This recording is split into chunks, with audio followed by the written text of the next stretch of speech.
It's August 14th, 2014. Current time is 10:39 GMT. Jay Meisler here with the daily Forex trading outlook. Well, to be realistic and to say it right from the start, if you're bearish on the euro, you couldn't have asked for anything more.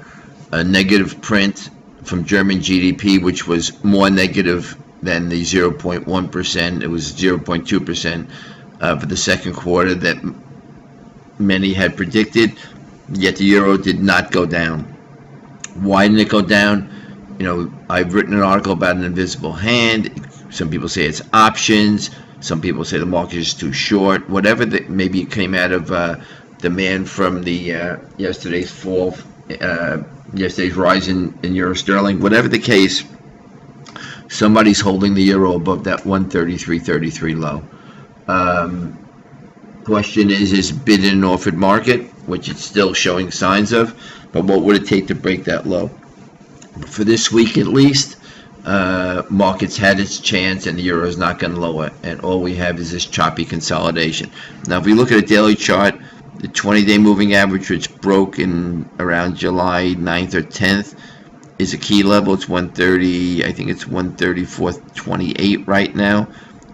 That would be, you have to stay below it. As long as we're below the 20-day moving average, market should stay bearish. If we look at a 4-hour chart, we have a pretty defined range here.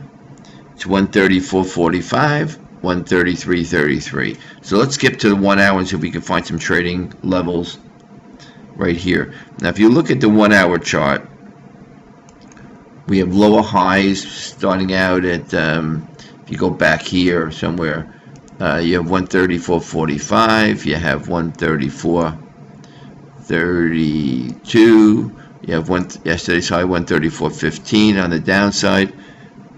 We have 133.33.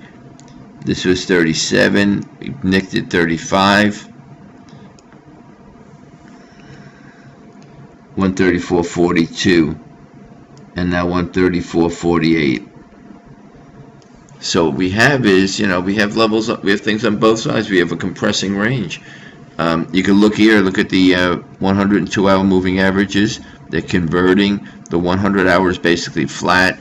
So really although the euro should be lower, and many say, and I have to agree, it's a matter of when, not if, and the path it takes.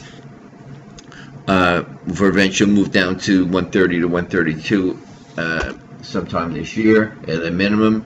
But to get it there, it's going to get through that 133.33. We have no real data coming out today. U.S. jobless claims.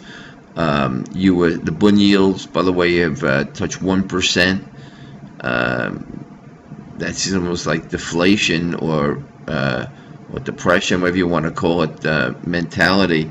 But for now, for this week, the market's going to run where there are stops, and the stops are not to really above 134. We got to 133.96 today on the downside.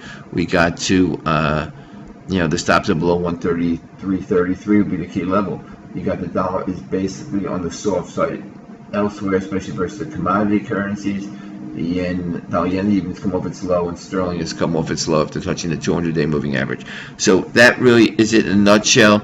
I think we're going to have low expectations. It's in August, and feels like Friday, and it's only Thursday here. So really the question is, can the market get above 134 and run stops? If not, we're going to be in this choppy consolidation, especially if it stays between 133.50 and 134.50.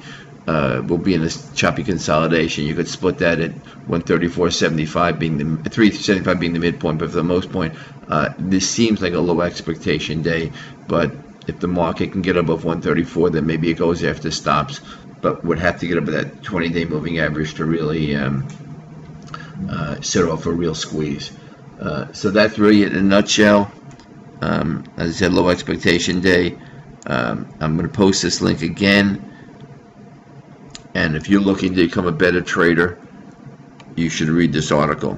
I don't have to self-promote it. It's a guide and a report, not an article. Just click on this link. It's really worth reading. Otherwise, That's it. Good luck, good trading on a Thursday that feels like an August Friday.